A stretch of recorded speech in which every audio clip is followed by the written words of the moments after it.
او شیر کا کیا حال ہے؟ اللہ کا شکر ٹھیک ہے، طبیعت سے ٹھیک ہے؟ زبردست فٹ پاٹ سنا بات والے پڑھ دے ہوندے آسے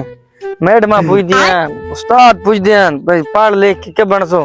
پوزے بند باندے آسے میں آدم میں جہاز دا پائلٹ بن سا تو یاد ہے میں ٹرین دا ڈرائیور بن سا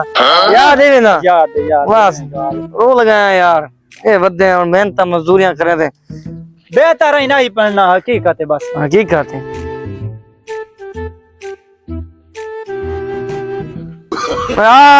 کیا حال ہے ٹھیک ہے ٹھیک ٹھاک جناب اے سنا آج کل تو جو پڑھدا ودا کی تھی پتہ اوے لوسیو میں کو تھوڑے لکھا رہا